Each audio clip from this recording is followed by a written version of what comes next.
"We'll be proceeding with foreclosure in 60 days, announced Malcolm Reynolds, straightening his Italian silk tie as he slid the final notice across Ethan Anderson's weathered kitchen table.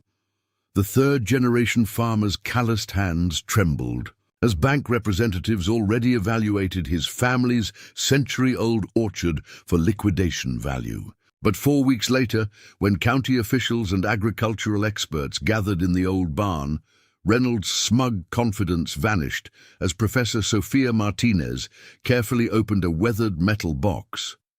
These seed packets contain genetically verified heritage apple varieties believed extinct since 1934, the legendary Millstone collection, making this orchard eligible for immediate protection under the National Agricultural Heritage Conservation Program with full funding restoration. Before we jump back in, tell us where you're tuning in from, and if this story touches you, make sure you're subscribed, because tomorrow I've saved something extra special for you. Riverdale County had once been the apple capital of the Midwest, its rolling hills dotted with orchards that produced varieties known for their distinctive flavors and natural disease resistance. The Anderson farm, with its iconic red barn and 20 acres of heritage trees, had been a cornerstone of the community since 1923, when Walter Anderson first planted saplings on land considered too rocky for traditional crops. In recent years, as climate change brought unpredictable weather patterns and corporate agriculture pushed for standardized varieties, family orchards like the Andersons had become increasingly rare. Land once valued for agricultural diversity was now eyed for suburban housing developments and commercial ventures that promised quicker returns than the patient work of cultivating trees. Ethan Anderson, 46, inherited the orchard from his father. 15 years ago, along with a passion for the forgotten fruits his grandfather had dedicated his life to preserving. His weather-worn face and calloused hands told the story of early mornings and late evenings spent nurturing trees that produced apples most Americans had never tasted. Varieties with names like Esopus Spitzenberg, Blue Pearmain, and Black Oxford. My grandfather used to say these trees were time capsules, Ethan often told visitors during fall harvest tours. Every bite connects us with flavors our ancestors knew, but modern folks have forgotten. The drought of the past 3 seasons had hit the Anderson orchard hard. While his industrial competitors could afford extensive irrigation systems, Ethan had been forced to watch some of his oldest trees struggle. The medical bills from his wife Sarah's cancer treatment had depleted their savings just when the farm needed investment most. Despite its historical significance and the growing market for heirloom produce, Clearwater Agricultural Bank saw only red ink on their balance sheets. Malcolm Reynolds arrived in Riverdale 11 months earlier with a reputation for agricultural asset optimization.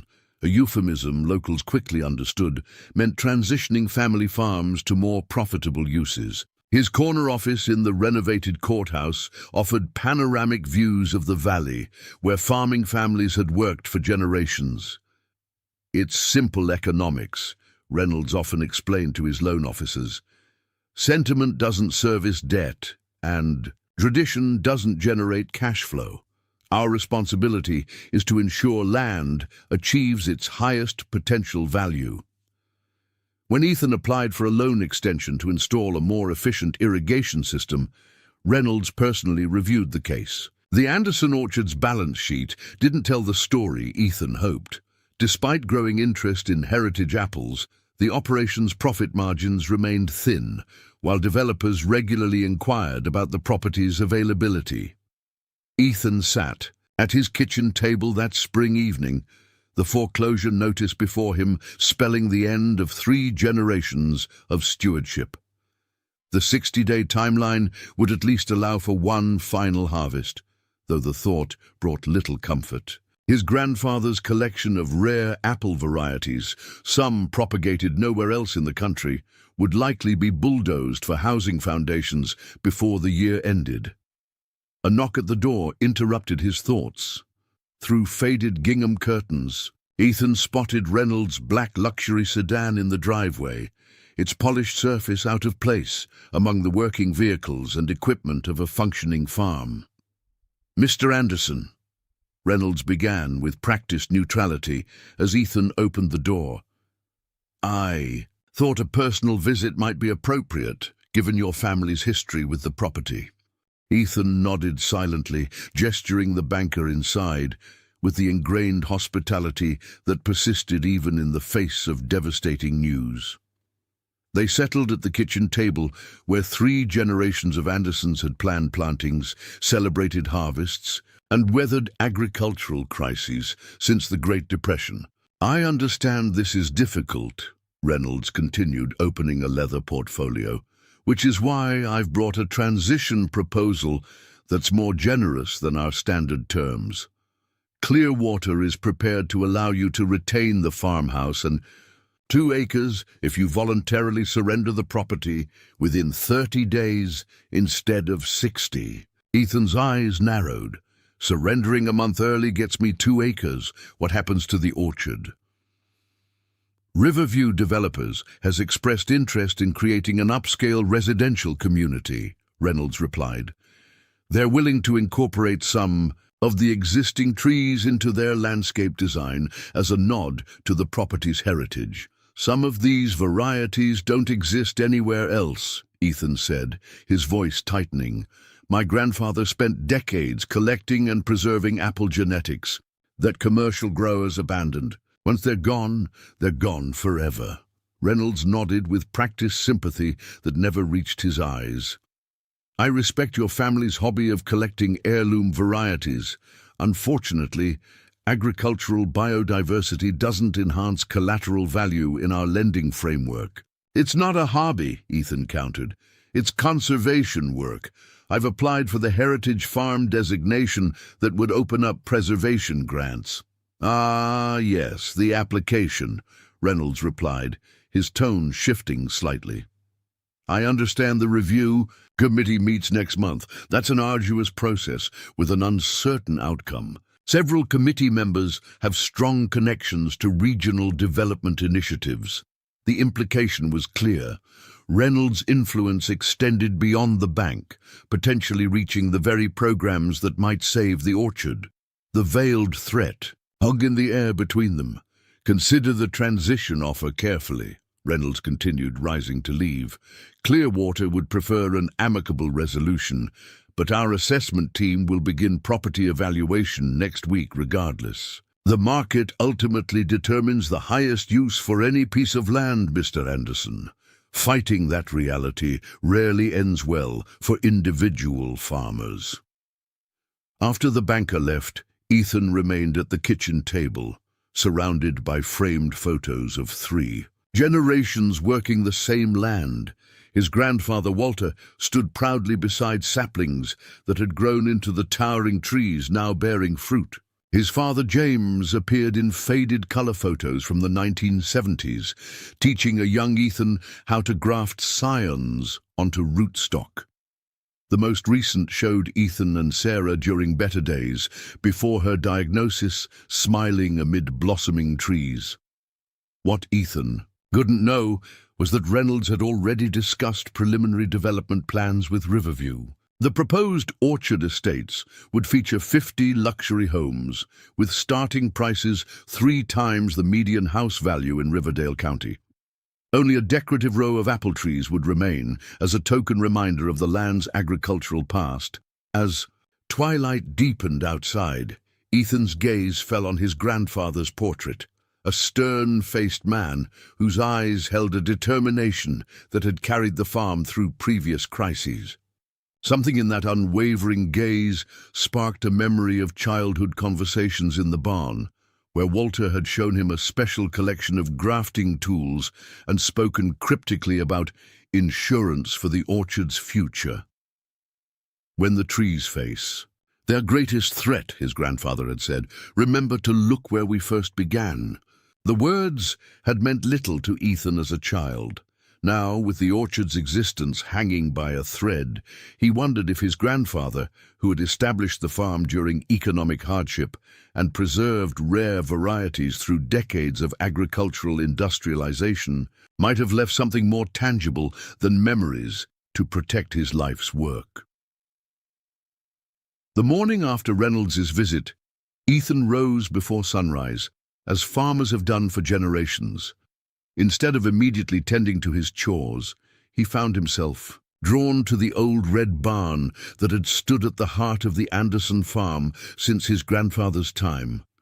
Standing in its cool interior, as early light filtered through dusty windows, he studied the weathered structure with new eyes. Not just as a familiar building he'd known his entire life, but as a repository of family history that might soon be lost forever. The Anderson barn had always felt like more than just a utilitarian structure. Its hand-hewn beams, the carefully positioned windows that illuminated specific workbenches at different times of day, and the curious built-in storage systems had become so familiar to Ethan that he rarely noticed their deliberate design anymore. Now, with foreclosure looming, these details seemed like clues to something he had never fully understood. Grandpa always said this barn was built to last through anything, Ethan murmured to himself, running a hand along one of the smooth wooden posts. Walter had designed the structure himself, incorporating techniques learned from old-world craftsmen and insisting on features that seemed unnecessarily elaborate for a simple farm building.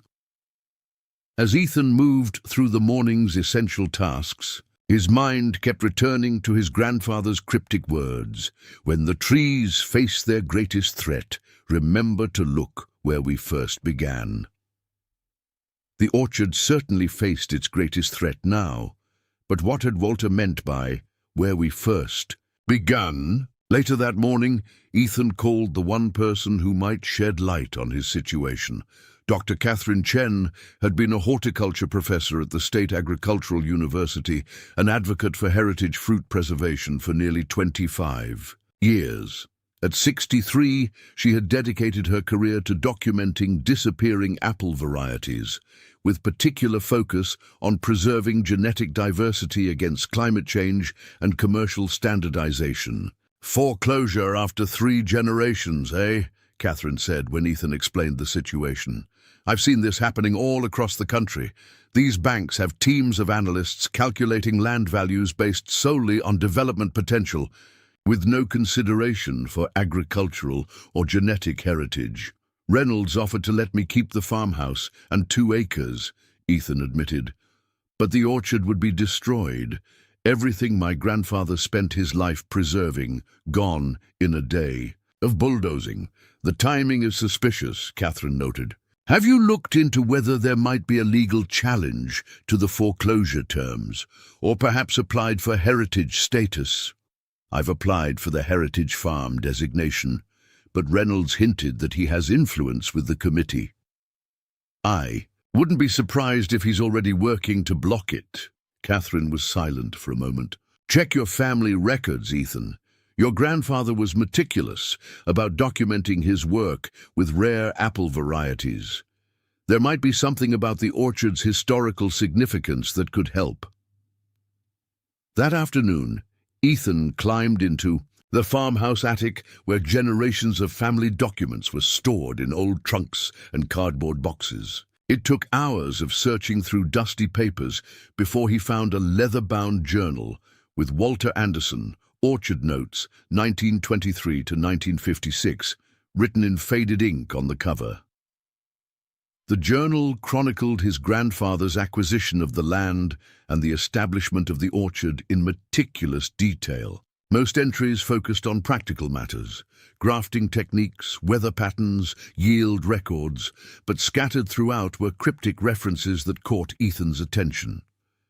Met with Professor M, again regarding the millstone varieties. His trust in me with these living treasures must be honored if this enterprise is to succeed. The agricultural department has shown me the original catalogue. I will preserve these varieties exactly as instructed, though the bank need not know the full purpose. The root cellar extension is complete. Additional cost considerable, but there can be no compromise on temperature control. Ethan frowned at the repeated references to millstone varieties. He knew his orchard contained rare heritage apples, but he'd never heard his grandfather specifically reference a millstone collection. He continued reading, finding more puzzling entries. The final grafts arrived today from the university collection. The responsibility weighs heavily, but I cannot refuse what history has placed in my hands. Completed the hidden storage today, while the farmhands were delivering to market. Only Professor M knows its location, better that way. The journal entries became increasingly cryptic about the orchard's purpose. The bank officials suspect nothing. They see only a commercial orchard, not understanding that these trees represent living history that might otherwise be lost forever. The seeds ensure what papers cannot. The journal ended in 1956 with a final entry. All is secure. The collection rests where it belongs, protected from those who would sacrifice irreplaceable genetic heritage for temporary gain. I have honored my promise to Professor Millstone, and in return his life's work will survive if my descendants remember to honor the land that sustains us all. Ethan sat back, dust motes dancing in the attic's dim light. His grandfather had apparently established the orchard not just as a commercial venture, but as a deliberate preservation site for historically significant apple varieties, somehow connected to a Professor Millstone. But the journal gave no clear indication of where any documentation or materials might be stored. As evening approached, Ethan returned to the barn, studying it with renewed attention. His grandfather's words echoed in his mind. Remember to look where we first began. The farm had begun with this barn. Walter had built it before the farmhouse, living in a small room at the back while establishing the orchard. That room had later become a workshop and storage area, largely unchanged since his grandfather's time. Ethan made his way to the back of the barn, examining the workshop with careful attention. The workbench where his grandfather had taught him grafting techniques remained organized with ancient tools, their wooden handles worn smooth from decades of use. Behind the workbench stood an old cabinet where Walter had stored important supplies. Ethan had rarely opened it in recent years, having moved most frequently used tools to more accessible locations. Now he pulled open the heavy wooden doors, revealing shelves of dusty mason jars, grafting wax, and supplies that hadn't been touched in decades. Something about the cabinet's dimensions suddenly struck him as odd. The interior seemed shallower than the exterior would suggest. Ethan removed the supplies from the bottom shelf, tapping the wooden back panel. It sounded hollow. Upon closer inspection, he noticed slight wear marks at the bottom edge, as if the panel had been moved repeatedly. His heart racing, Ethan pressed against different points on the panel until he felt a slight give. Pushing harder at that spot, the panel swung inward, revealing a hidden compartment built into the wall behind the cabinet. Inside sat a metal box, roughly the size of a small suitcase, covered in a protective oilcloth. With trembling hands, Ethan carefully removed the box and placed it on the workbench. The metal was cool to the touch, its surface etched with a simple design of an apple tree. No lock secured it, just a simple latch that opened easily after all these years. Inside he found dozens of carefully labeled seed packets, their handwritten tags yellowed with age. Each bore a date, location, and variety name, many of which Ethan had never heard before. Beneath these packets lay a leather portfolio containing what appeared to be official documentation, correspondence, and hand-drawn illustrations of apple varieties with detailed descriptions of their characteristics. One document immediately caught his eye. A letter on University of Illinois letterhead, dated 1934. Dear Walter, with the passing of Professor James Millstone, I am entrusting you with the enclosed materials, as we discussed. The Dust Bowl has devastated countless orchards across the Midwest, and commercial pressures continue to eliminate variety in favor of standardization. The enclosed seeds represent 32 apple varieties that now exist nowhere else, their parent trees having been destroyed by drought or agricultural progress. As the last graduate student to work with Professor Millstone before his death, I cannot overstate the importance of preserving this living genetic library. The university's new administration has made it clear that maintaining obsolete varieties is not a priority, and I fear what will happen to the collection without intervention. Your commitment to establishing a preservation orchard offers these varieties their only hope for survival. The enclosed documentation verifies the provenance and historical significance of each variety, including those developed by indigenous communities and early settlers that have already disappeared from commercial cultivation. Trust you to safeguard this heritage until such time as agricultural science recognizes what it has nearly lost. With deepest gratitude, Professor Marcus Harrington, Department of Pomology. Ethan's hands trembled as he carefully examined the contents.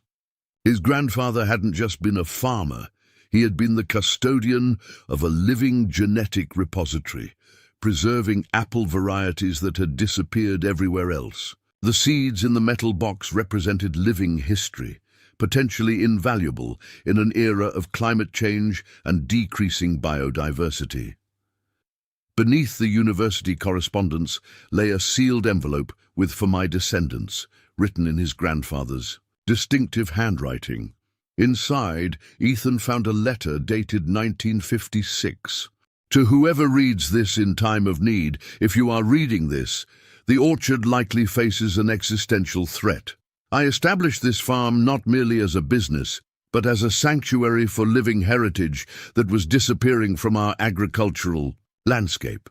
The Millstone collection represents varieties developed over centuries of human selection, each adapted to specific growing conditions and resistant to different diseases. I grafted each variety into our orchard, but time and weather take their toll on living trees. The seeds in this box are my insurance policy for the collection's survival.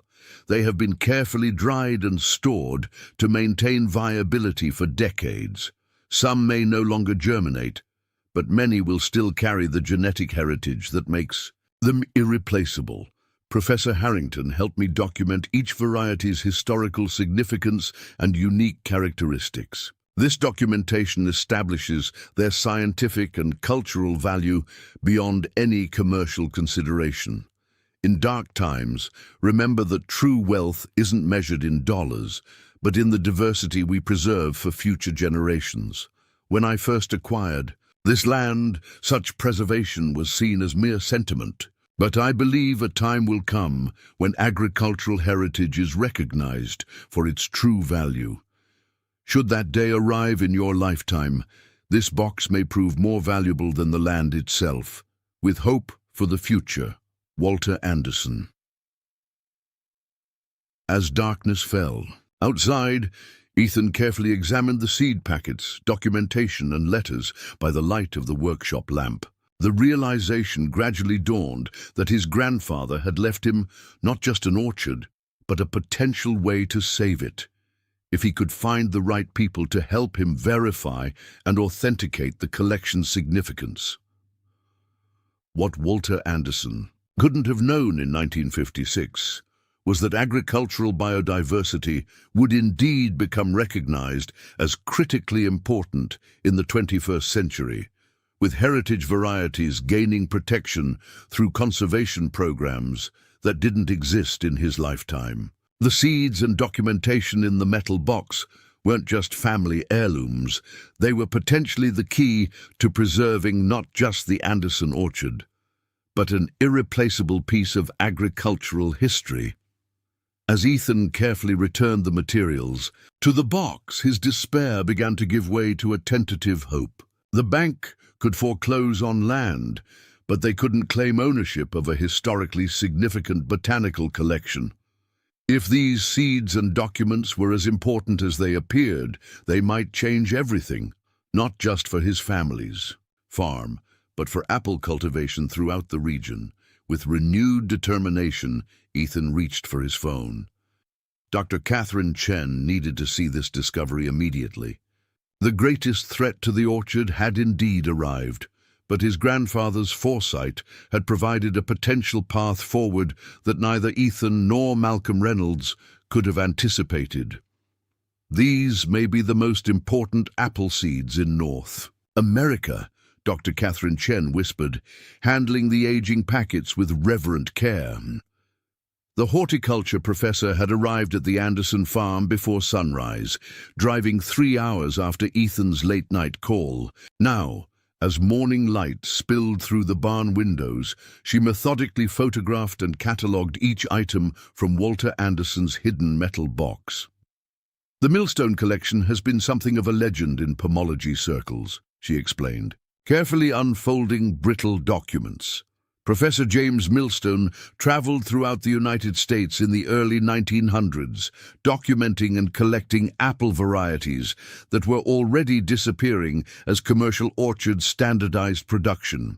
Ethan watched as she examined a hand-drawn illustration of an apple variety labeled Crimson Winter, a deep red fruit with distinctive gold flecking.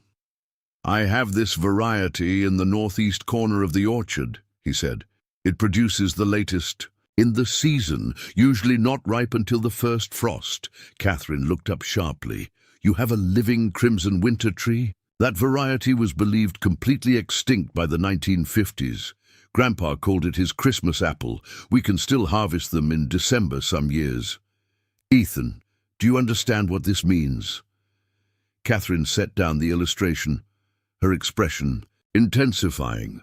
"Your orchard doesn't just contain heritage varieties, it contains living specimens of apples that agricultural historians believed were lost forever." The Millstone collection was thought destroyed when the university shifted research priorities during the Depression. She turned to another document, a catalogue listing 32 varieties with detailed descriptions of their origins, growing characteristics, and uses.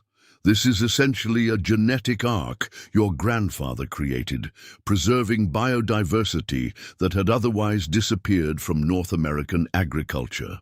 As they continued examining the materials, Ethan found his perspective on the orchard transforming. Trees he had tended his entire life weren't just family legacy. They were living historical artifacts, the last survivors of genetic lineages developed over centuries of human selection. "We need to document the living trees immediately," Catherine said, already planning their approach.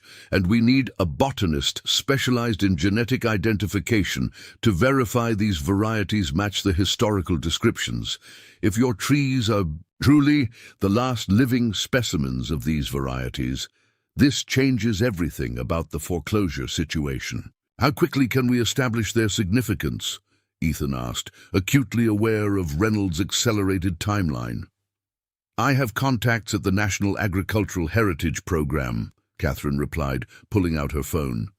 "Dr. Michael Abernathy is their chief botanist for heritage fruit preservation. If anyone can help authenticate this quickly, it's him."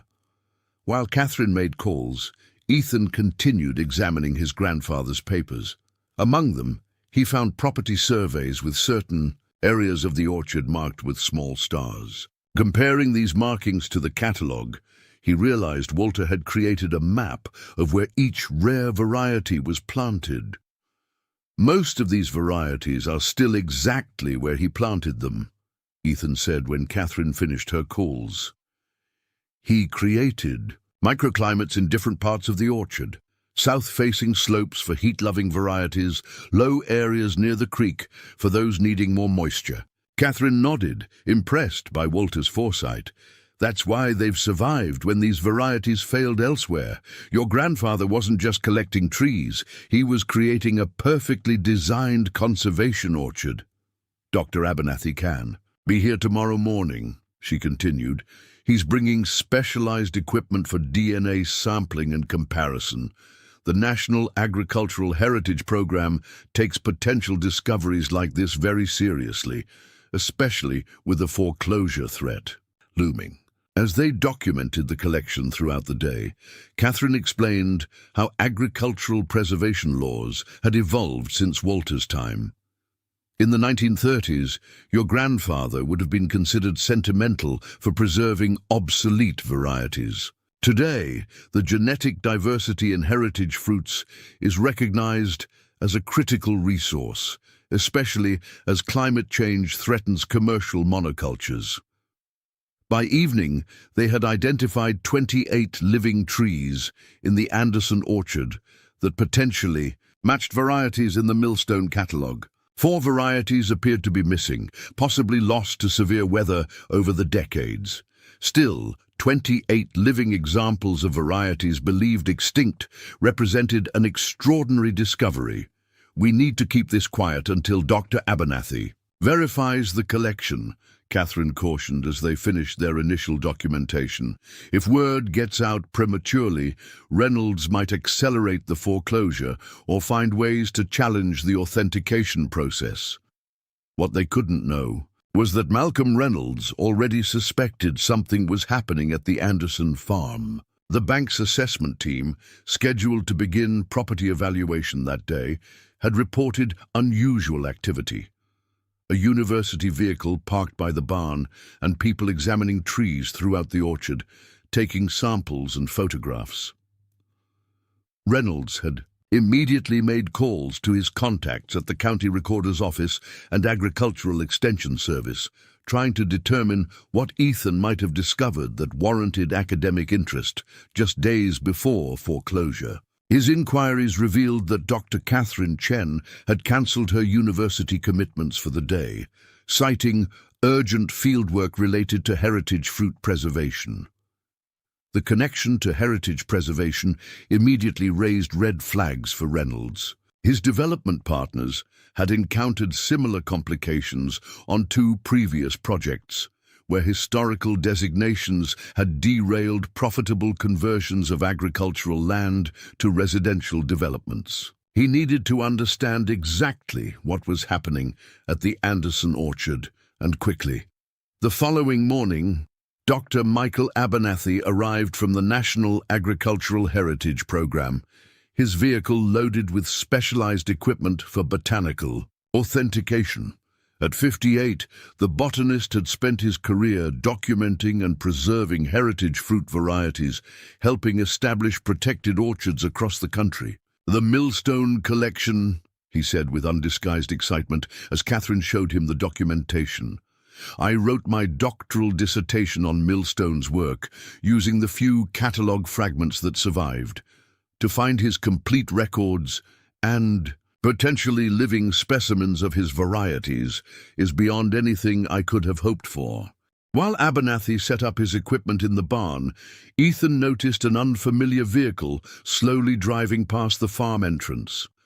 Through binoculars, he recognized one of Reynolds' assessment team members, clearly monitoring the activity on the property.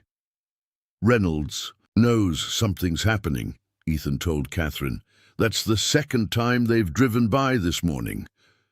"We need to work faster," she replied. "Once Abernathy confirms the authenticity of even a few varieties, we can file for emergency protection under the Heritage Program." Throughout the day, Dr. Abernathy methodically collected samples from trees corresponding to the catalogue descriptions. Using portable equipment, he conducted preliminary genetic analysis, comparing key markers to database references of known heritage varieties. "The preliminary results are extraordinary," he announced by late afternoon, reviewing data on his laptop. "I've confirmed 8 varieties so far that match historical descriptions in ways that cannot be coincidental. The leaf structure, fruit bud formation, and genetic markers all align with documented characteristics." He pulled up an image of molecular analysis alongside historical illustrations. "This Frost Haven variety shows distinctive genetic markers that appear in no other known cultivar. It's not just similar to Millstone's description. It is unquestionably the same apple he documented in 1919, believed completely lost when the last known tree died in 1945. As Abernathy continued his verification work, Catherine helped Ethan prepare emergency application materials for the National Agricultural Heritage Program. The program could provide immediate protection for orchards containing historically significant varieties, along with funding for their preservation. "We need to document the immediate threat to these trees," Catherine explained. "The combination of foreclosure, imminent development plans, and the irreplaceable nature of these varieties creates a perfect case for emergency intervention."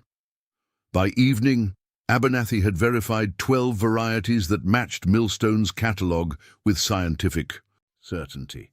"Any one of these trees would merit preservation," he explained as they reviewed his findings. "Together, they represent one of the most significant discoveries in American pomological history in decades." He began drafting an official authentication report, his excitement evident in every precise description. The Heritage Program was literally created for situations like this, where irreplaceable agricultural genetics face imminent destruction.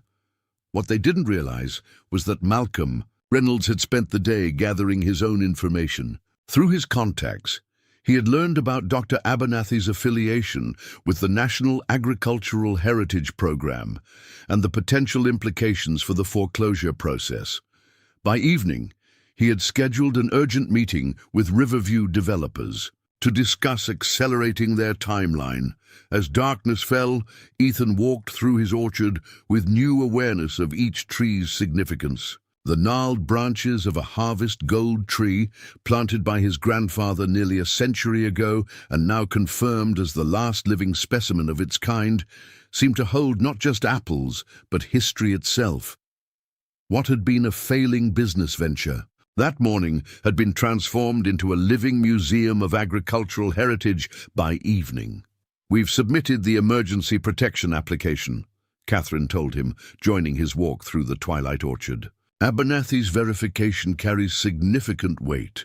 With 12 varieties already confirmed and more pending analysis, we have a strong case for immediate intervention. "How quickly will they respond?" Ethan asked, watching the last light fade. From his grandfather's trees, the Heritage Program was designed to respond rapidly to imminent threats, she explained. "Given the significance of what we've found, they should assign a case manager within 24 hours. The question is whether that will be soon enough to counter whatever Reynolds might be planning." Catherine's concern proved prescient. The following morning, Ethan received an unexpected letter delivered by courier. Clearwater Agricultural Bank was exercising its right to accelerate the foreclosure timeline due to evidence of material changes to the collateral property. The revised notice demanded full loan repayment within 7 days, rather than the original 60, citing a clause in the loan agreement that permitted timeline adjustment if the property was being altered. "This is a direct response to our discovery," Catherine said, after reading the notice. "Reynolds is trying to complete the foreclosure before the Heritage Program can establish protection." Dr. Abernathy, continuing his verification work with renewed urgency, looked up from his equipment. "We need to notify the program immediately about this acceleration. This is exactly the kind of situation where they can request a federal stay on foreclosure proceedings pending heritage evaluation." As they scrambled to update their emergency application, a familiar luxury sedan appeared in the farm's driveway.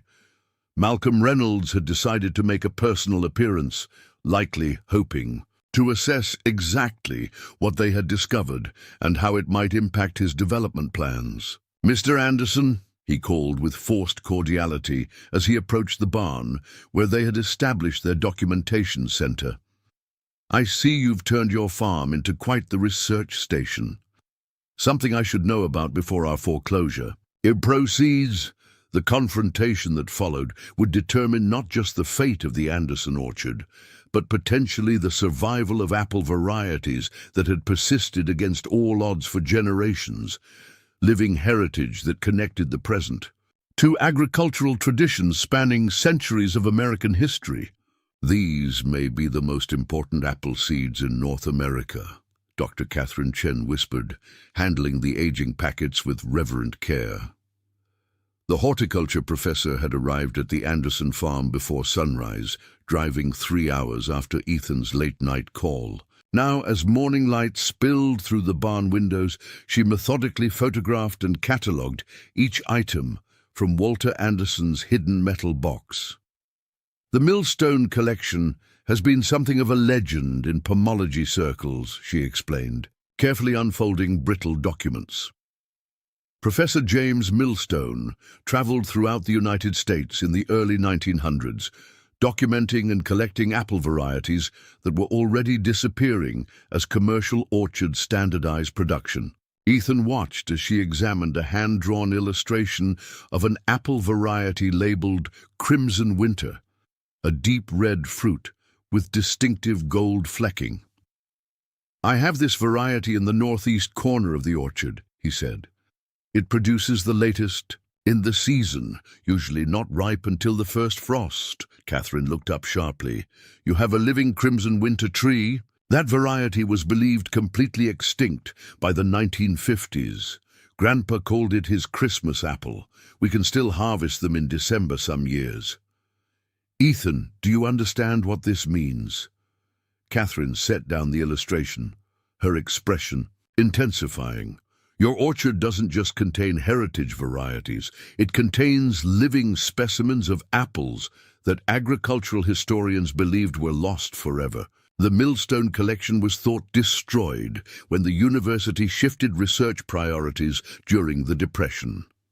She turned to another document, a catalogue listing 32 varieties with detailed descriptions of their origins, growing characteristics and uses. "This is essentially a genetic ark your grandfather created, preserving biodiversity that had otherwise disappeared from North American agriculture." As they continued examining the materials, Ethan found his perspective on the orchard transforming. Trees he had tended his entire life weren't just family legacy. They were living historical artifacts, the last survivors of genetic lineages developed over centuries of human selection. "We need to document the living trees immediately," Catherine said, already planning their approach. "And we need a botanist specialized in genetic identification to verify these varieties match the historical descriptions. If your trees are truly the last living specimens of these varieties, this changes everything about the foreclosure situation." "How quickly can we establish their significance?" Ethan asked, acutely aware of Reynolds' accelerated timeline. "I have contacts at the National Agricultural Heritage Program," Catherine replied, pulling out her phone. "Dr. Michael Abernathy is their chief botanist for heritage fruit preservation. If anyone can help authenticate this quickly, it's him." While Catherine made calls, Ethan continued examining his grandfather's papers. Among them, he found property surveys with certain areas of the orchard, marked with small stars. Comparing these markings to the catalogue, he realized Walter had created a map of where each rare variety was planted. "Most of these varieties are still exactly where he planted them," Ethan said when Catherine finished her calls. "He created microclimates in different parts of the orchard, south-facing slopes for heat-loving varieties, low areas near the creek for those needing more moisture." Catherine nodded, impressed by Walter's foresight. "That's why they've survived when these varieties failed elsewhere. Your grandfather wasn't just collecting trees, he was creating a perfectly designed conservation orchard." "Dr. Abernathy can be here tomorrow morning," she continued. "He's bringing specialized equipment for DNA sampling and comparison. The National Agricultural Heritage Program takes potential discoveries like this very seriously, especially with a foreclosure threat looming. As they documented the collection throughout the day, Catherine explained how agricultural preservation laws had evolved since Walter's time. In the 1930s, your grandfather would have been considered sentimental for preserving obsolete varieties. Today, the genetic diversity in heritage fruits is recognized as a critical resource, especially as climate change threatens commercial monocultures. By evening, they had identified 28 living trees in the Anderson orchard that potentially matched varieties in the Millstone catalogue. 4 varieties appeared to be missing, possibly lost to severe weather over the decades. Still, 28 living examples of varieties believed extinct represented an extraordinary discovery. We need to keep this quiet until Dr. Abernathy verifies the collection, Catherine cautioned as they finished their initial documentation. If word gets out prematurely, Reynolds might accelerate the foreclosure or find ways to challenge the authentication process. What they couldn't know was that Malcolm Reynolds already suspected something was happening at the Anderson farm. The bank's assessment team, scheduled to begin property evaluation that day, had reported unusual activity. A university vehicle parked by the barn and people examining trees throughout the orchard, taking samples and photographs. Reynolds had immediately made calls to his contacts at the county recorder's office and agricultural extension service, trying to determine what Ethan might have discovered that warranted academic interest just days before foreclosure. His inquiries revealed that Dr. Catherine Chen had cancelled her university commitments for the day, citing urgent fieldwork related to heritage fruit preservation. The connection to heritage preservation immediately raised red flags for Reynolds. His development partners had encountered similar complications on 2 previous projects, where historical designations had derailed profitable conversions of agricultural land to residential developments. He needed to understand exactly what was happening at the Anderson orchard, and quickly. The following morning, Dr. Michael Abernathy arrived from the National Agricultural Heritage Program, his vehicle loaded with specialized equipment for botanical authentication. At 58, the botanist had spent his career documenting and preserving heritage fruit varieties, helping establish protected orchards across the country. "The Millstone collection," he said with undisguised excitement as Catherine showed him the documentation. "I wrote my doctoral dissertation on Millstone's work using the few catalogue fragments that survived. To find his complete records and potentially living specimens of his varieties is beyond anything I could have hoped for." While Abernathy set up his equipment in the barn, Ethan noticed an unfamiliar vehicle slowly driving past the farm entrance. Through binoculars, he recognized one of Reynolds' assessment team members, clearly monitoring the activity on the property. Reynolds knows something's happening, Ethan told Catherine. "That's the 2nd time they've driven by this morning." "We need to work faster," she replied. "Once Abernathy confirms the authenticity of even a few varieties, we can file for emergency protection under the Heritage Program." Throughout the day, Dr. Abernathy methodically collected samples from trees corresponding to the catalogue descriptions.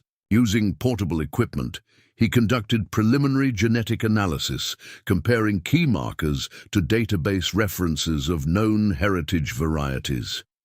"The preliminary results are extraordinary," he announced by late afternoon, reviewing data on his laptop. "I've confirmed 8 varieties so far that match historical descriptions in ways that cannot be coincidental. The leaf structure, fruit bud formation, and genetic markers all align with documented characteristics." He pulled up an image of molecular analysis alongside historical illustrations. "This Frosthaven variety shows distinctive genetic markers that appear in no other known cultivar. It's not just similar to Millstone's description. It is unquestionably the same apple he documented in 1919, believed completely lost when the last known tree died in 1945. As Abernathy continued his verification work, Catherine helped Ethan Prepare emergency application materials for the National Agricultural Heritage Program. The program could provide immediate protection for orchards containing historically significant varieties, along with funding for their preservation. "We need to document the immediate threat to these trees," Catherine explained. "The combination of foreclosure, imminent development plans, and the irreplaceable nature of these varieties creates a perfect case for emergency intervention." Evening. Abernathy had verified 12 varieties that matched Millstone's catalogue with scientific certainty. "Any one of these trees would merit preservation," he explained as they reviewed his findings. "Together, they represent one of the most significant discoveries in American pomological history in decades." He began drafting an official authentication report, his excitement evident in every precise description. The Heritage Program was literally created for situations like this, where irreplaceable agricultural genetics face imminent destruction. What they didn't realize was that Malcolm Reynolds had spent the day gathering his own information. Through his contacts, he had learned about Dr. Abernathy's affiliation with the National Agricultural Heritage Program and the potential implications for the foreclosure process. By evening, he had scheduled an urgent meeting with Riverview developers to discuss accelerating their timeline. As darkness fell, Ethan walked through his orchard with new awareness of each tree's significance. The gnarled branches of a harvest gold tree, planted by his grandfather nearly a century ago and now confirmed as the last living specimen of its kind, seemed to hold not just apples, but history itself. What had been a failing business venture, that morning had been transformed into a living museum of agricultural heritage by evening. "We've submitted the emergency protection application," Catherine told him, joining his walk through the twilight orchard. "Abernathy's verification carries significant weight. With 12 varieties already confirmed and more pending analysis, we have a strong case for immediate intervention." "How quickly will they respond?" Ethan asked, watching the last light fade. "From his grandfather's trees. The Heritage Program was designed to respond rapidly to imminent threats," she explained. "Given the significance of what we've found, they should assign a case manager within 24 hours. The question is whether that will be soon enough to counter whatever Reynolds might be planning." Catherine's concern proved prescient.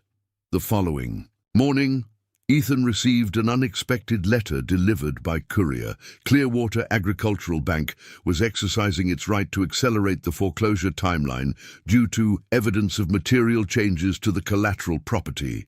The revised notice demanded full loan repayment within 7 days rather than the original 60, citing a clause in the loan agreement that permitted timeline adjustment if the property was being altered.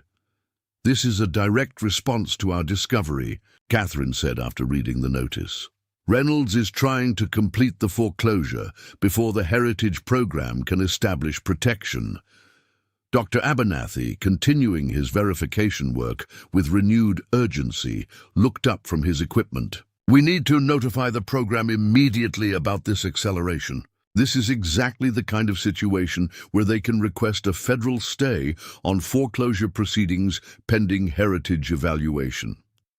As they scrambled to update their emergency application, a familiar luxury sedan appeared in the farm's driveway. Malcolm Reynolds had decided to make a personal appearance, likely hoping to assess exactly what they had discovered and how it might impact his development plans. "Mr. Anderson," he called with forced cordiality as he approached the barn where they had established their documentation center.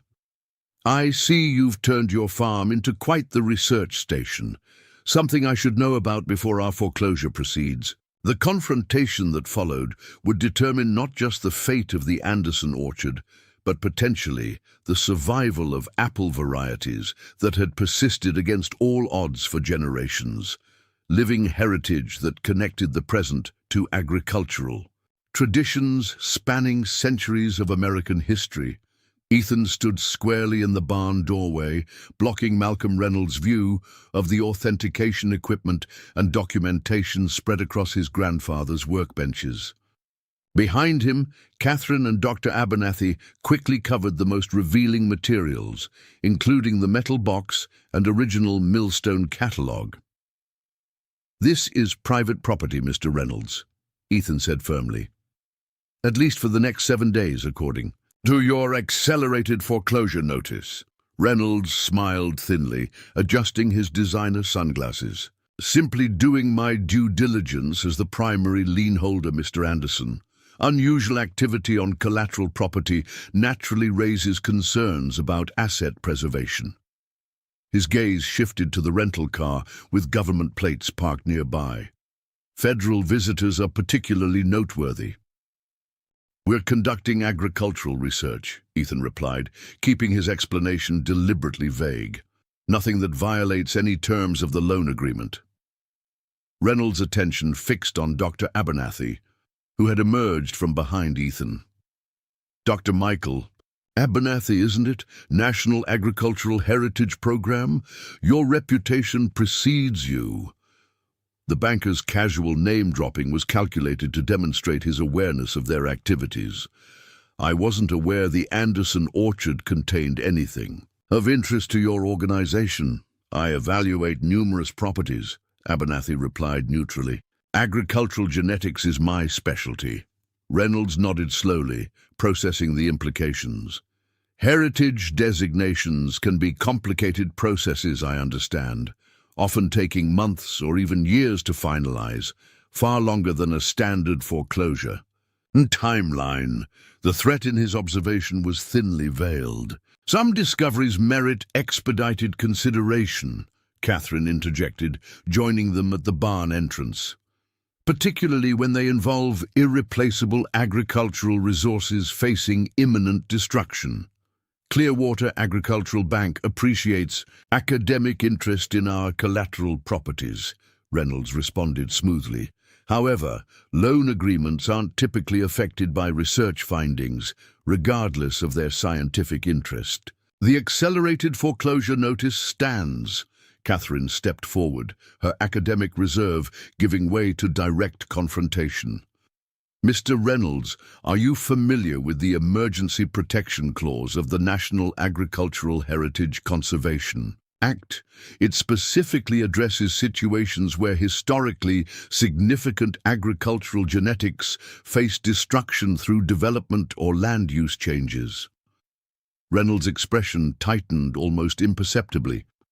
"I'm familiar with various preservation statutes. I'm also intimately familiar with the specific language in Mr. Anderson's loan agreement, which gives Clearwater comprehensive rights to reclaim our collateral regardless of subsequent discoveries or designations." "That's not entirely accurate," Dr. Abernathy said, his tone shifting from scientific detachment to professional authority. "Federal agricultural heritage statutes can supersede private contracts when unique genetic resources are at stake. My preliminary findings here may very well trigger those protections." For the first time since they'd met him, Reynolds appeared momentarily unsettled. He hadn't anticipated federal involvement with specific knowledge of the relevant regulations. His recovery was quick but noticeable. "Interesting legal theory, Doctor. One that would certainly require extensive litigation to test. Litigation that would extend well beyond any emergency stays your program might impose." His gaze returned to Ethan. "During which time Mr. Anderson would continue accruing legal fees and interest obligations he clearly cannot afford." The implicit message was clear. Even with federal intervention, Reynolds could make the process financially ruinous for Ethan through prolonged legal challenges. "Perhaps we should discuss what Clearwater might consider a reasonable accommodation," Reynolds continued, his tone moderating slightly. "There might be a compromise that allows for some preservation while still permitting the property's development potential to be realized." "I'm listening," Ethan said cautiously. "Riverview developers might be persuaded to incorporate a small heritage orchard section into their residential plan, perhaps 2 acres of selected trees maintained as a community feature. Reynolds proposed this as though offering a significant concession. In exchange for your cooperation with an uncontested foreclosure, of course. Dr. Abernathy shook his head firmly. 2 acres wouldn't preserve the collection's integrity. These varieties require specific microclimates created by the entire orchard's design and positioning. Isolating a few specimens would compromise their long-term viability. Reynolds shrugged slightly. That's our best accommodation. The development. Plans are too far advanced for substantial revision. He checked his watch in a deliberate show of concluding the conversation. You have 7 days to repay the loan in full or accept our transition offer. Heritage research, however interesting, doesn't change those terms. As Reynolds turned to leave, Catherine called after him. You should know we've already submitted an emergency protection application with Dr. Abernathy's preliminary verification of extinct apple varieties found living on this property. The Heritage Program has authority to issue temporary stays against any alterations to the property, including ownership transfers. Reynolds paused, turning back with a smile that didn't reach his eyes. Fascinating. Almost as fascinating as the zoning board meeting scheduled for tomorrow morning, where Riverview's application for expedited redesignation of this property from agricultural to residential will be considered. A process that normally takes months, but occasionally moves more quickly when significant economic development is at stake. The revelation stunned them. Reynolds had been working to change the property's zoning classification even before foreclosure was complete, creating another obstacle to preservation. That's highly irregular, Dr. Abernathy noted. Rezoning before completing property acquisition. Merely proper planning, Reynolds countered smoothly. Clearwater maintains excellent relationships with county officials who understand the economic benefits of progressive development. I suggest you focus your preservation efforts on properties with more cooperative owners and less definitive financial outcomes. With that parting comment, Reynolds returned to his sedan, making a phone call before he'd even closed the door. The message was clear. He was mobilizing his considerable resources to counter their preservation efforts. He's accelerating everything, Catherine observed grimly as they watched him drive away. The rezoning application, the shortened foreclosure timeline. He's creating as many obstacles as possible before the Heritage Program can act. Ethan's jaw tightened with resolve. Then we need to work faster too. How many varieties has Dr. Abernathy verified so far? 17 confirmed matches to the Millstone catalogue, the botanist replied, with 5 more showing strong preliminary correlation pending final analysis. 22 potentially extinct varieties preserved on a single property is unprecedented in American agricultural conservation. Will it be enough for emergency intervention? Ethan asked. It should be, Catherine affirmed. But Reynolds is creating a race between banking procedures, zoning changes, and federal conservation protocols, betting that his local influence will move faster than federal mechanisms. Dr. Abernathy was already on his phone, updating the Heritage Program about the accelerated threats. We need a federal representative on site immediately, he explained urgently. Reynolds is creating facts on the ground that will be difficult to reverse once established. What they couldn't know was that Reynolds was implementing a strategy he had refined through previous encounters with preservation efforts. By creating multiple simultaneous challenges, accelerated foreclosure, expedited rezoning, and preliminary development approvals, he was deliberately overwhelming the typically methodical pace of conservation responses. Catherine helped Ethan prepare for the next day's zoning board meeting, knowing their appearance would be fighting an uphill battle against well-established development interests. We need to make them understand what's at stake here isn't just one farm, but irreplaceable agricultural heritage. Will they care? Ethan asked bluntly. Reynolds mentioned economic benefits. The board members are all local business owners who stand to gain from development.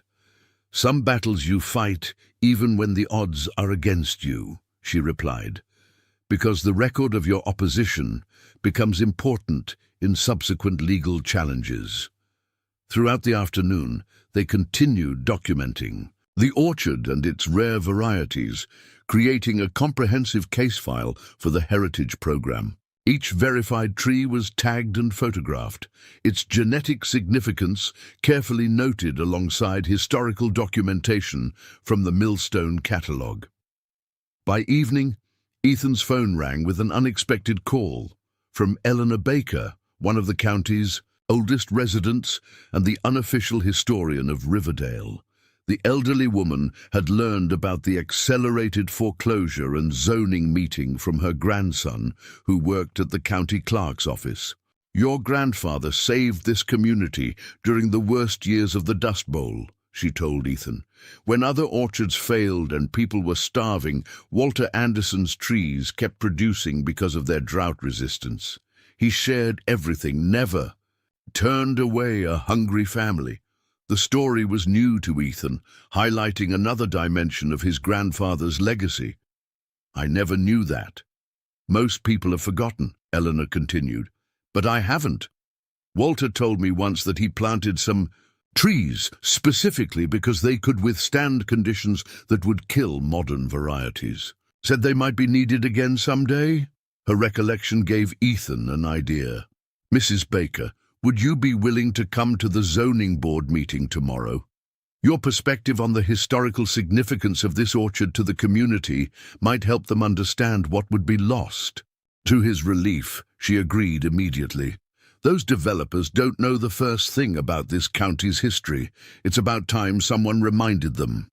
As Ethan shared this development with Catherine and Dr. Abernathy, other calls began coming. In long-time residents who had heard about the threat to the Anderson orchard and wanted to help. The community grapevine, seemingly dormant for years, had suddenly activated around the potential loss of a place many had taken for granted, but now realized represented their shared heritage. "This is exactly what we need," Catherine encouraged. "Local support alongside scientific validation. Reynolds can dismiss federal intervention as outside interference, but he can't as easily ignore community voices." Dr. Abernathy looked up from his analysis equipment with an expression of subdued excitement. "I've completed verification on 20 varieties. This stonehammer apple shows genetic markers for extreme cold hardiness not found in any commercial variety. Its drought resistance combined with cold tolerance could be invaluable for orchards facing climate change." He carefully handled a leaf sample from another tree. "And this Redfield Heritage variety contains natural disease resistance to fire blight that modern breeders have been trying to develop for decades. These aren't just historically interesting apples. They contain genetic traits that could be crucial for future food security." Their documentation continued late into the night, preparing materials for both the zoning board meeting and the heritage program's emergency review. The scientific validation combined with community memories was creating a more compelling case than any of them had initially imagined. The Anderson orchard wasn't just historically significant, but potentially critical for future agricultural resilience. Meanwhile, across town, Malcolm Reynolds was holding an emergency strategy session with Riverview developers and their attorneys. The unexpected discovery at the Anderson farm had created complications, but not insurmountable ones. The accelerated foreclosure and rezoning applications were proceeding, with supportive officials already lined up. "The heritage program can definitely complicate things," Riverview's lead attorney admitted. "But their emergency powers require demonstrating that no other alternative exists for preserving the genetic material." We can argue that specimen trees could be preserved or relocated as part of the development. Reynolds nodded. Keep the focus on economic benefits and tax revenue. Local officials respond to those arguments much more reliably than abstract notions of agricultural preservation. What Reynolds didn't share with his development partners was information he had received from a contact at the regional banking authority. Clearwater's aggressive foreclosure practices were drawing increased regulatory scrutiny. The Anderson property had attracted unwanted attention that could potentially expand into a broader examination of the bank's rural lending practices. As dawn approached, both sides prepared for the zoning board meeting that would represent the first public confrontation over the Anderson orchard's future. Reynolds had arranged for economic development consultants to present projections showing significant tax revenue increases from the proposed Riverdale estates. His carefully cultivated relationships with board members gave him confidence despite the unexpected complications. Ethan had spent the night calling everyone who might support preservation of the orchard. By morning, he had assembled a diverse group ready to attend the zoning meeting. Elderly residents with personal memories of his grandfather's contributions to the community, local farmers concerned about the precedent of agricultural land conversion, and environmental advocates worried about the development's impact on the watershed. Dr. Abernathy had continued working through the night, completing verification of 24 distinct heritage varieties. His findings exceeded even his initial expectations. The Anderson orchard wasn't merely a collection of rare apple varieties, but a living library of genetic traits that modern breeding programs had been trying to replicate for decades. These trees contain natural resistance to diseases, pests, and climate stresses that commercial varieties lack, he explained to Ethan as they prepared for the meeting.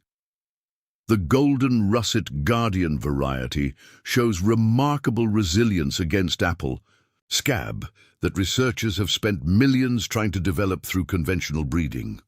Catherine had assembled this research into a compelling presentation, translating the scientific significance into terms the zoning board members might understand. This isn't just about preserving old trees, she emphasized during their final review.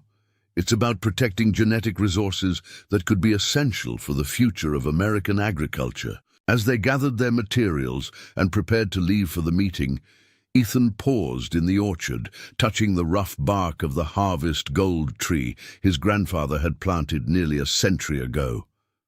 What had begun as a desperate attempt to save his family farm had transformed into something far more significant. A fight to preserve living agricultural history that connected past generations to future ones. Grandpa knew exactly what he was doing, Ethan said quietly to Catherine as they walked to the car. He wasn't just collecting old apple varieties out of nostalgia. He was deliberately preserving genetic diversity he believed would be needed someday. And he was right, she replied, glancing back at the orchard where morning light filtered through branches laden with developing fruit. We've lost over 80% of the apple varieties that existed in America a century ago. What your grandfather preserved here might be irreplaceable. As they drove toward town, they noticed something unexpected: cars and trucks parked along the county road near the farm entrance. People were gathering, many holding handmade signs with messages like "Save the Anderson Heritage Orchard" and "Protect our agricultural legacy." News of the zoning meeting and the threat to the historic orchard had spread throughout the community overnight, mobilizing supporters they hadn't even contacted. Local farmers had brought their families, longtime residents stood chatting with. Environmental activists and several news outlets had sent reporters to cover what had suddenly become a significant community story. Word travels fast in small towns, Ethan said, emotion catching in his throat as he saw neighbors he hadn't spoken with in years holding signs supporting his farm. Catherine smiled. Reynolds may have banking connections and developer resources, but he underestimated something more powerful, a community's attachment to its heritage. This isn't just your fight anymore, Ethan. These people are standing up for something they've just realized matters deeply to them. The unexpected community. Support represented a significant shift in the dynamics of the confrontation. Reynolds had carefully cultivated influence with officials and business leaders, but public opinion, especially when mobilized around preservation of local heritage, could change political calculations rapidly. As they parked at the county administration building, they could see the crowd of supporters growing, now joined by agricultural students from the state university who had arrived in vans with their professors. Dr. Abernathy's colleagues had spread word through academic channels, bringing additional scientific expertise to support the preservation effort. Inside, the normally quiet meeting room was filled to capacity, with Reynolds and the Riverview representatives looking increasingly uncomfortable as preservation supporters continued to arrive. The zoning board members exchanged concerned glances, clearly unprepared for the public interest their usually routine meeting had generated. The stage was set for a confrontation that would determine not just the fate of the Anderson orchard, but potentially establish a precedent for how agricultural heritage would be valued against development pressures throughout the region. As the board chairman called the meeting to order, both Ethan and Reynolds prepared to make their cases in what had suddenly become a very public battle over the future of a legacy that had waited patiently for decades to reveal its true significance. Riverdale County Administration Building rarely saw crowds exceeding a dozen citizens for zoning meetings. This morning, over 200 people packed the main chamber, with more gathered in the hallway outside, straining to hear through open doors. Chairman George Wilson, a third-generation hardware store owner who had served on the zoning board for 15 years, surveyed the unexpected audience with visible discomfort. Given the unusual public interest in today's proceedings, Wilson began, adjusting his microphone nervously, we'll be modifying our standard format to accommodate more community input. However, I must remind everyone that this hearing concerns a specific zoning application, not general discussions about property ownership or foreclosure matters. This preliminary attempt to narrow the scope of discussion was clearly aimed at limiting testimony about the orchard's historical significance. A.E. Procedural maneuver likely orchestrated through Reynolds' earlier communications with board members. Malcolm Reynolds sat confidently at the applicant's table, flanked by Riverview development executives and their legal counsel. Their polished presentation materials and matching folders created a stark visual contrast with Ethan's hastily assembled documents and supporters.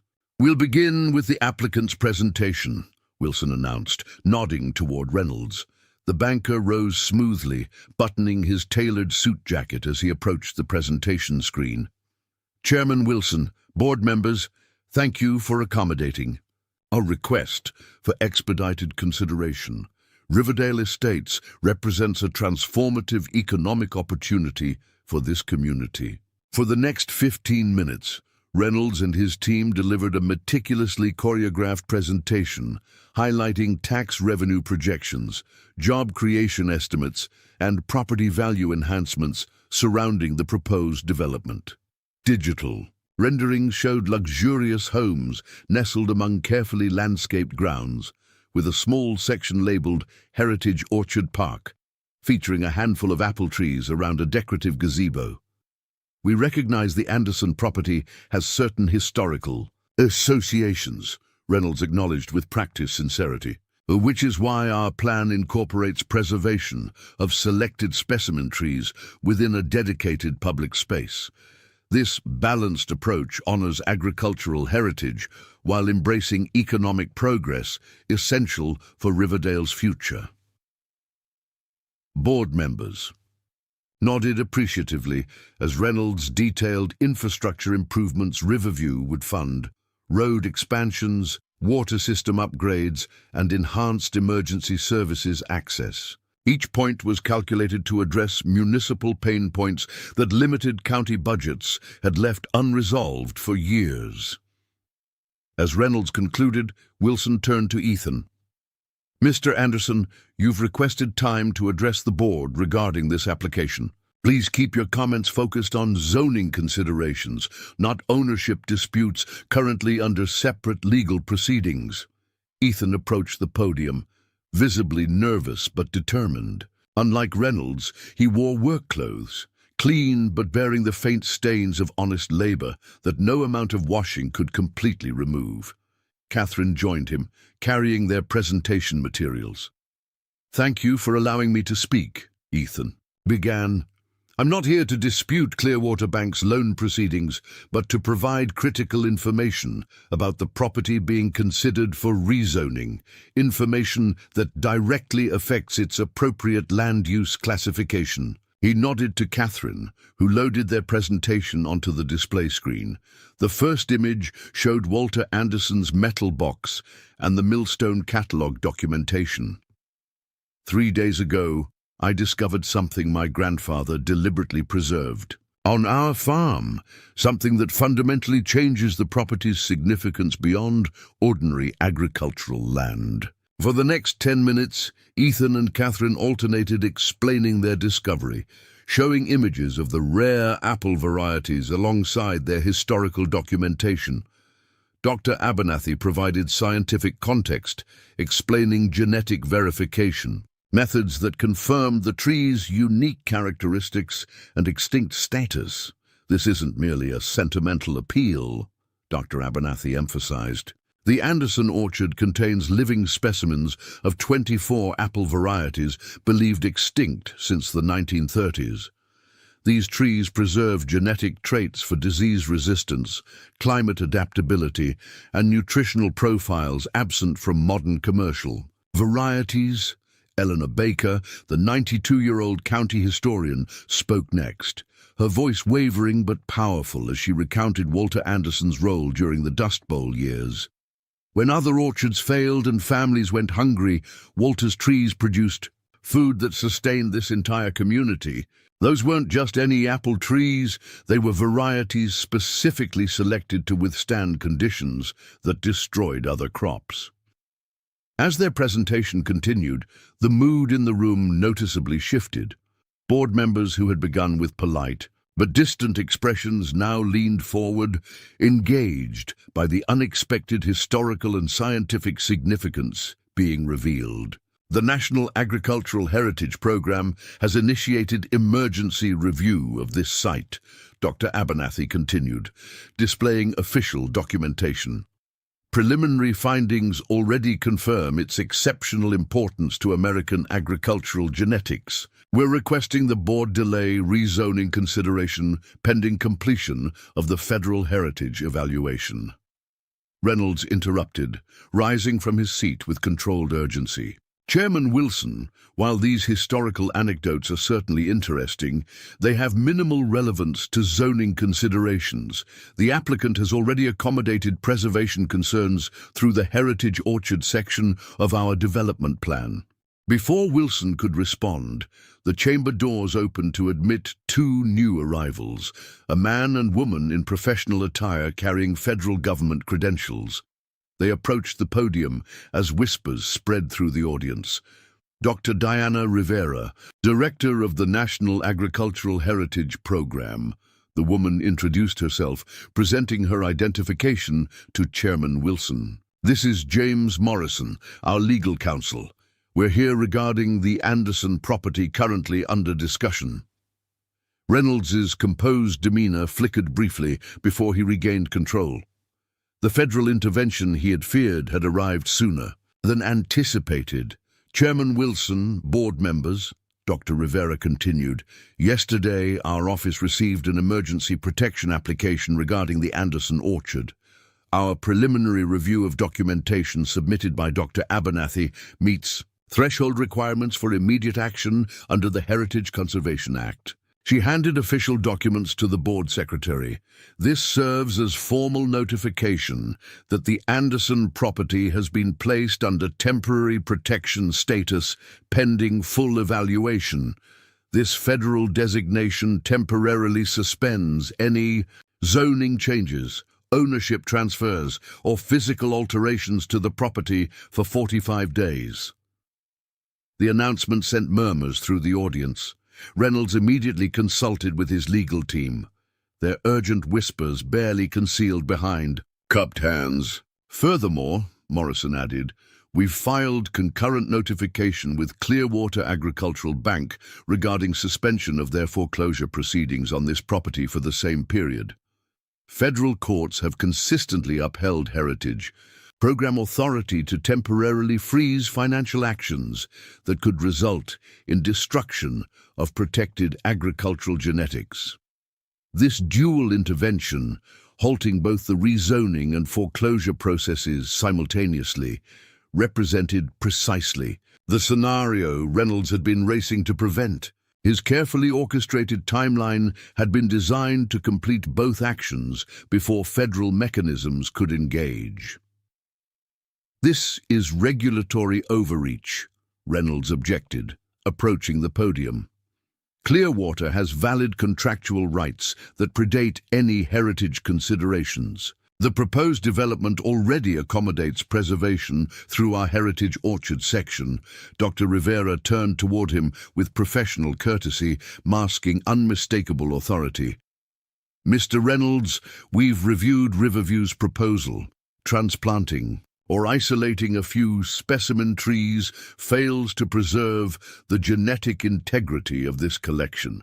These varieties exist as a functioning ecosystem, with specific microclimates created by the orchard's overall design and placement.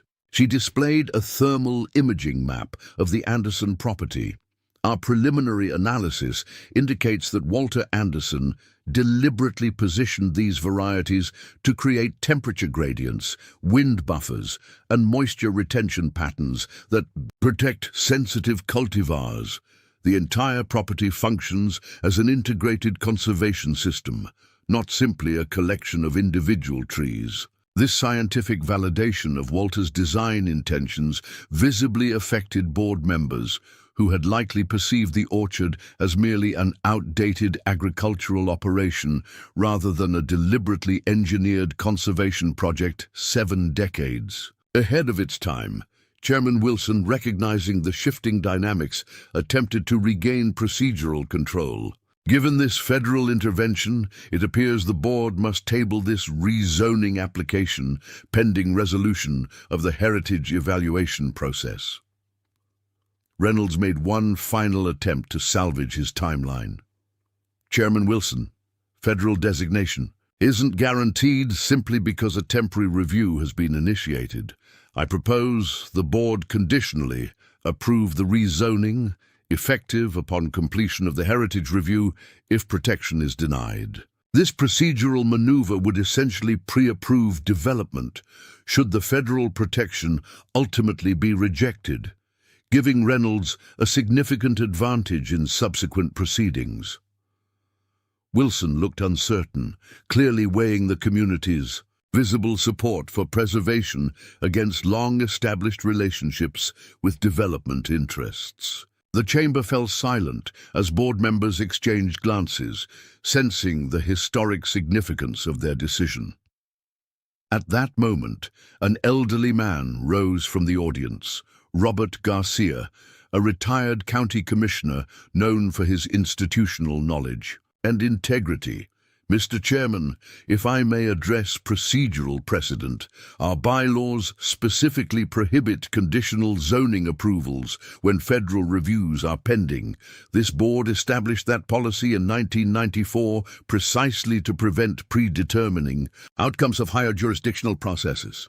The citation of specific procedural rules from a respected former official left Wilson with little maneuvering room.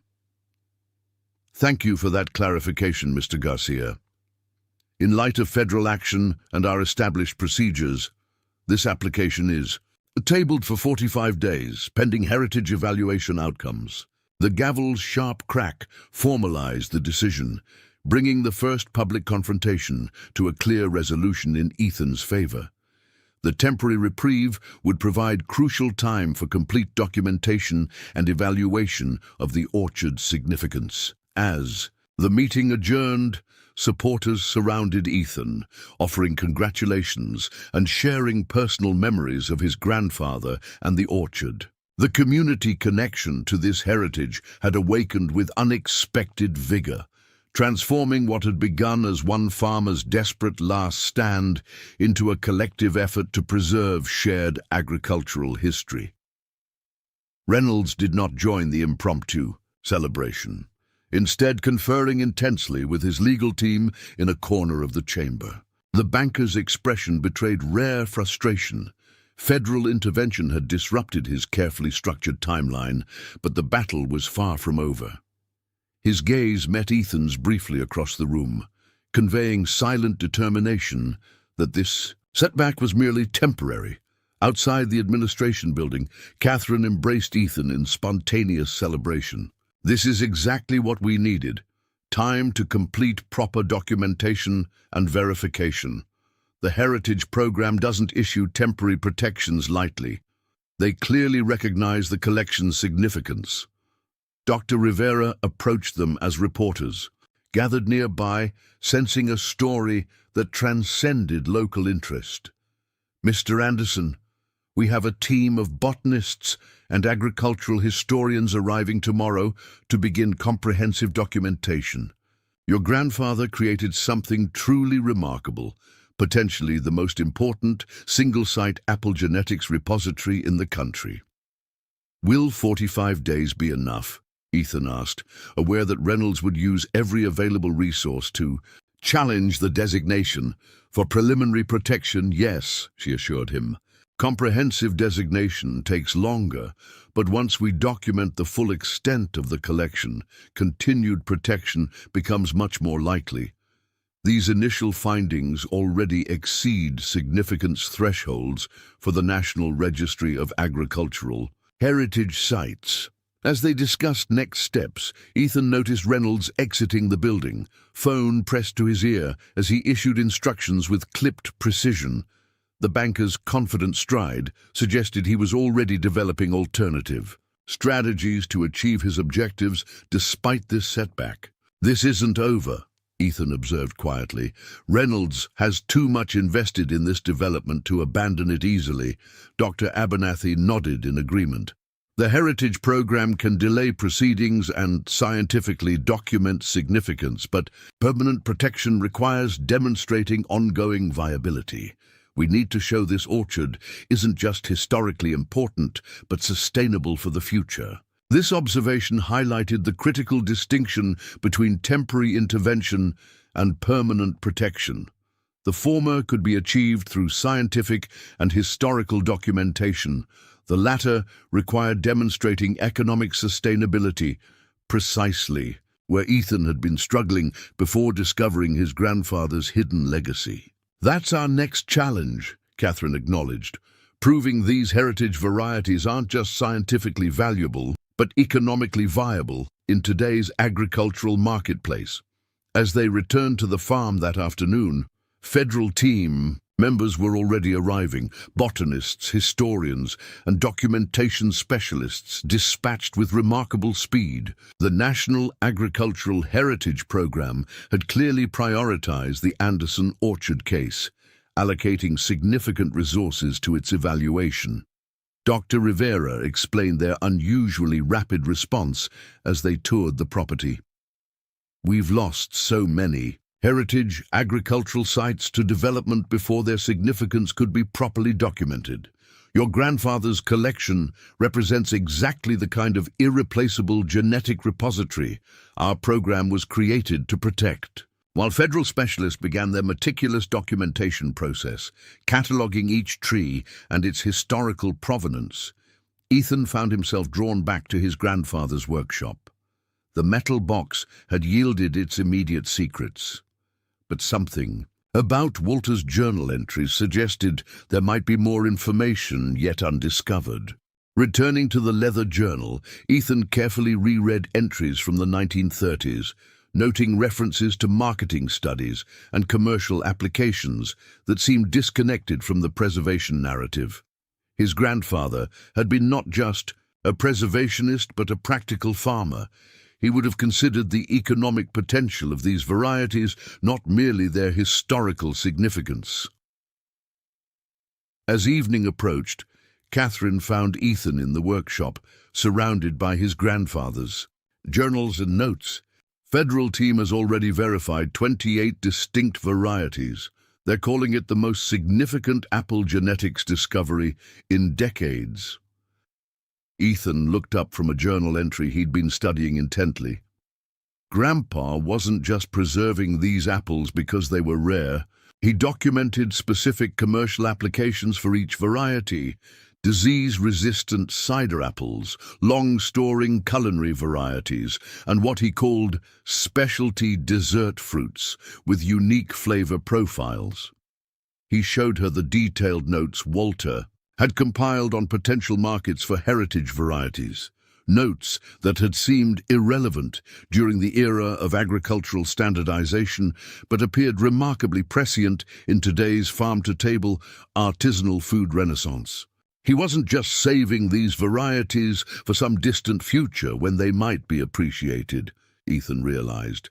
He was creating a business plan that was 70 years ahead of its time, waiting for markets to recognize the value these forgotten fruits could offer. This revelation transformed their understanding of Walter's project from purely preservationist to entrepreneurial foresight. The orchard wasn't simply a living museum. It was a dormant business opportunity designed by someone who had anticipated how agricultural markets would eventually rediscover what standardization had sacrificed. As federal teams continued their scientific documentation throughout the property, this economic dimension added critical weight to their preservation case. The Anderson orchard could potentially demonstrate not just historical significance, but contemporary viability, the crucial component for securing permanent protection. What none of them realized was that Reynolds was already implementing his contingency strategy. While federal intervention had temporarily halted foreclosure and rezoning processes, the banker was exploring alternative pressure points that might circumvent these protections. His next move would target vulnerabilities even federal designation couldn't address, forcing them to prove the orchard's economic viability faster than they had anticipated. The temporary victory at the zoning board had bought precious time, but the fundamental challenge remained: transforming Walter Anderson's visionary preservation work into a sustainable enterprise that could justify permanent protection. The clock was now ticking on their 45-day reprieve, during which they needed to demonstrate not just the orchard's historical importance, but its future potential.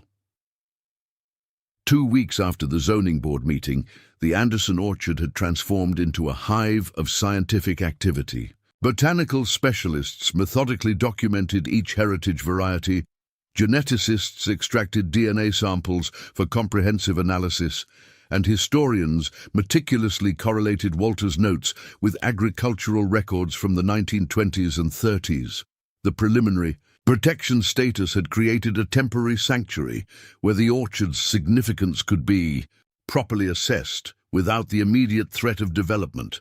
Ethan stood beneath the sprawling branches of a crimson winter tree, watching Dr. Rivera and her team carefully map its location relative to surrounding varieties. The federal response had exceeded his most optimistic expectations, bringing world-class expertise to validate what his grandfather had quietly preserved for generations. Your grandfather understood microclimates with remarkable precision, Dr. Rivera observed, consulting thermal imaging displays on her tablet. These temperature gradient maps show how he positioned cold-sensitive varieties in protected pockets created by more resilient trees. It's sophisticated botanical engineering that predates modern computer modeling, Catherine joined them, carrying printouts of Walter's hand-drawn orchard maps from the 1930s. "We've been overlaying your grandfather's original designs with current imaging. The correlation is extraordinary. He created deliberate wind tunnels, frost pockets, and moisture retention zones that optimize conditions for each variety." This scientific validation of Walter's methods was deeply gratifying, but Ethan's attention had increasingly focused on his grandfather's economic notes. While federal specialists documented the orchard's historical and genetic significance, he and Catherine had been piecing together Walter's vision for the commercial potential of these heritage varieties. Grandpa identified specific applications for each apple type, Ethan explained, showing Dr. Rivera a meticulously organized chart he'd compiled from scattered journal entries. The amber russet for artisanal cider production, the winter keeper for its extraordinary storage qualities, the crimson spice for distinctive culinary applications. Dr. Rivera studied the chart with increasing interest. "This strengthens our case considerably. Heritage protection is more readily secured when historic significance aligns with contemporary value. Your grandfather wasn't just preserving genetic material, he was banking agricultural potential for future markets." Despite this encouraging progress, a new challenge had emerged 3 days earlier when Malcolm Reynolds unveiled his countermove. Unable to proceed with foreclosure or rezoning during the federal review period, the banker had activated alternative pressure through the county water authority. "I've just received confirmation," Reynolds had announced during a hastily organized press conference. "The independent engineering assessment commissioned by Clearwater Bank confirms critical infrastructure deficiencies in the county water system, deficiencies that would be remediated through the Riverdale Estates development." By reframing the development as essential infrastructure improvement rather than merely luxury housing, Reynolds had created a new narrative that circumvented heritage considerations. The accompanying report detailed how the aging water system, serving the Western County, including the Anderson Orchard, required substantial upgrades that county budgets couldn't fund. Riverdale Estates includes comprehensive water system modernization that benefits the entire community, Reynolds had emphasized to assembled reporters. "While we respect the heritage review process, these infrastructure improvements cannot be indefinitely delayed without risking system failures affecting hundreds of families." This strategic pivot had immediate impact, shifting public discussion from preservation versus development to necessary infrastructure versus heritage interests. Reynolds had effectively created urgency around water system improvements that only his development could fund, placing new pressure on officials supporting the orchard's protection. The Water Authority had subsequently announced temporary conservation measures that particularly affected agricultural users. Irrigation restrictions would be imposed during the critical summer months, with priority given to residential use. For the Anderson Orchard, these restrictions could potentially undermine the health of the heritage trees during the hottest, driest period of the year. "It's a clever move," Catherine acknowledged, as they discussed this development in the barn.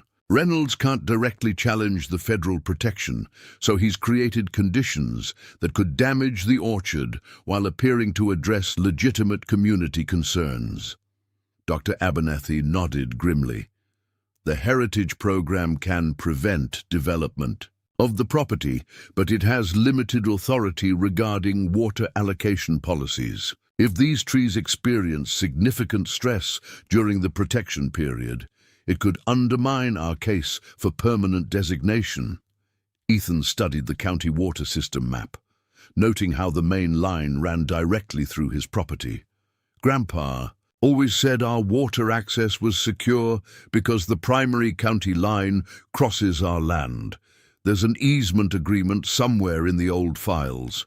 This observation prompted a search through Walter's legal papers, eventually yielding a 1943 document that proved more significant than they initially realized. The easement agreement granted the county perpetual access to maintain the waterline crossing Anderson property, but with a crucial provision. In consideration for said easement, the Anderson farm shall maintain priority agricultural water. Access in perpetuity, limited only by general conservation measures applying equally to all agricultural users in the district. This directly contradicts the Water Authority's proposed restrictions, Catherine said excitedly. They can't legally impose special limitations on your irrigation without violating this binding agreement. While this discovery provided potential legal leverage against Reynolds' water restriction strategy, Ethan recognized that playing defensive legal games wouldn't secure the orchard's long-term future. We need to do more than just protect these trees. We need to prove they're economically viable in today's market, just as Grandpa envisioned.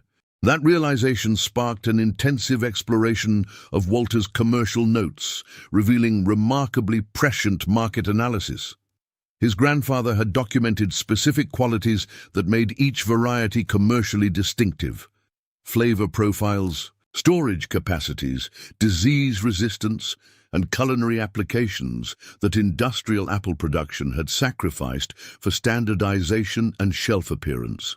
These notes read like a blueprint for today's artisanal food movement, Catherine observed, reviewing Walter's detailed descriptions.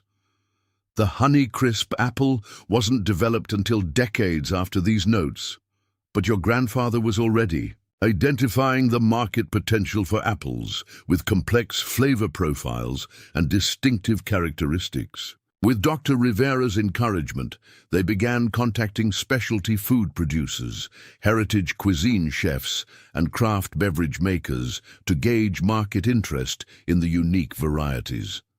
The response exceeded their expectations, revealing substantial demand for precisely the characteristics these forgotten apples offered. As Ethan and Catherine pursued this market research, an unexpected discovery in Walter's files transformed their understanding of the water system controversy. In a folder labeled Community Water System Original Surveys were engineering documents from the 1940s detailing the original county water system design, documents showing something significant about the infrastructure Reynolds claimed required. Complete overhaul. The main filtration system was originally built on Anderson land, Ethan realized, studying the yellowing blueprints. Grandpa granted that easement too, but there's another provision here about maintenance responsibilities. The agreement clearly stated that the county was obligated to maintain filtration capacity at specified levels, with failure to perform routine maintenance invalidating exclusive control of the system. Historical maintenance records, Catherine, obtained through university connections, revealed systemic neglect over decades. Precisely the deficiencies Reynolds was now citing as justification for development-funded improvements. This changes the entire infrastructure narrative, Dr. Abernathy observed. The system doesn't require complete redevelopment. It needs proper maintenance that was contractually required but never performed. That's significantly less expensive than Reynolds' proposal suggests. An elderly county employee named Howard Jenkins, who had worked for the Water Authority for over 30 years, provided crucial context when Catherine contacted him about the original system design. Walter Anderson didn't just grant easements for the water system, Jenkins explained. He actually helped design filtration features integrated with the orchard's layout. Jenkins described how Walter had worked with county engineers to create natural filtration systems that utilized the orchard's soil composition and drainage patterns to enhance water quality before it reached municipal processing. The trees weren't just growing apples. They were part of a sophisticated natural filtration system that supplemented mechanical processing. This revelation stunned them. Walter Anderson hadn't merely preserved rare apple varieties, He had designed the entire orchard as an integrated environmental system that served multiple functions, including enhancing the county's water infrastructure through natural filtration and aquifer recharge. Your grandfather was practicing what we now call green infrastructure, 7 decades before it became an environmental engineering concept, Dr. Rivera explained, examining the original designs. He recognized that agricultural land could serve multiple functions simultaneously: food production, genetic preservation, and ecosystem services like water purification. The implications were profound. Reynolds had portrayed the orchard as an obstacle to infrastructure improvement, but Walter's design suggested the opposite. The heritage trees were actually part of the water system's intended function, providing natural services that would be expensive to replace with conventional engineering solutions. With this new understanding, Ethan and Catherine organized a community open house at the orchard, inviting county officials, water engineers, local historians, and media representatives. The event would showcase both the heritage apple collection and the previously unrecognized infrastructure functions the orchard provided. The turnout exceeded their expectations. Hundreds of community members wandered among the heritage trees, learning about their historical significance and genetic importance from federal specialists. Local chefs and food producers offered tastings of products created with last season's heritage apples, demonstrating their culinary and commercial value. Most significantly, environmental engineers presented analysis of how the orchard's design enhanced water filtration, creating displays that illustrated the green infrastructure functions Walter had incorporated decades before the concept existed in modern planning. County commissioners listened with growing interest as experts explained how natural systems could provide water quality benefits at a fraction of the cost of conventional infrastructure. Howard Jenkins, now retired, addressed the gathering with personal recollections. During the drought of 1976, this orchard's integrated water management system continued functioning when neighboring counties faced water quality emergencies. Walter Anderson understood something fundamental about working with natural systems rather than replacing them. The community response was overwhelmingly positive, with local media coverage highlighting the multiple dimensions of Walter's vision, preserving irreplaceable genetic diversity while enhancing community infrastructure through innovative design. The narrative Reynolds had crafted began unraveling as public understanding of the orchard's true functions expanded beyond heritage apples to include vital environmental services. County commissioners, sensing the shifting public sentiment, announced the formation of a special committee to review water system management and explore how the orchard's natural filtration functions could be incorporated into future planning. The Water Authority suspended its proposed agricultural restrictions pending comprehensive assessment of existing infrastructure design. This public relations setback was the beginning of Reynolds's retreat. His carefully constructed narrative had relied on positioning development against sentimentality, progress against preservation. The revelation that the orchard actually constituted sophisticated green infrastructure undermined his central argument that development represented the community's best interest. Clearwater Bank's regional headquarters, already uncomfortable with the regulatory attention the Anderson case had attracted, summoned Reynolds for consultation after media coverage of the open house reached financial industry publications. His accelerated foreclosure tactics and collaboration with developers before completing property acquisition raised compliance concerns that prompted internal review. Inspirational music transition as we move forward 6 months. 6 months after discovering the metal box in his grandfather's barn, Ethan stood among blossoming apple trees, watching as visitors explored the newly established Walter Anderson Heritage Center. The faded barn had been restored with funding from the National Agricultural Heritage Program, its interior transformed into educational space where visitors learned about genetic preservation, environmental design, and agricultural history. "I still can't believe how much has changed," Catherine said, joining him beneath the crimson winter tree. Now serving as the center's educational director, she had helped develop programs that brought school groups, university researchers, and culinary professionals to the orchard throughout the year.